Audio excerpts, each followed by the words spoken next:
بلال رضی اللہ تعالیٰ عنہ ایک مرتبہ مطاف کعبۃ اللہ کے اندر، بیت اللہ کے اندر جاتے ہیں،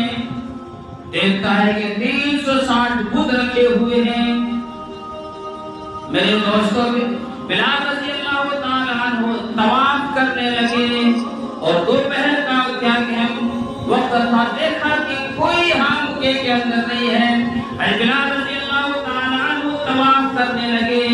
اور طواف کرتے کرتے ہر بت کے پاس جاتا ہے اور اس کے منہ میں تھوک دیتا ہے کہ لوگ تجھے پوجا کر رہے ہیں، تجھ سے منت مانگتے ہیں۔ ہر بت کے پاس جاتا ہے اور بلال رضی اللہ تعالیٰ عنہ تھوک دیتا ہے۔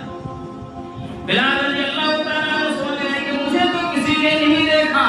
لیکن کچھ مشرکین نے بلال کو یہ حرکت کرتے ہوئے دیکھ لیا، سیدھے امیہ بن خلف کے پاس گیا، فرمایا بلال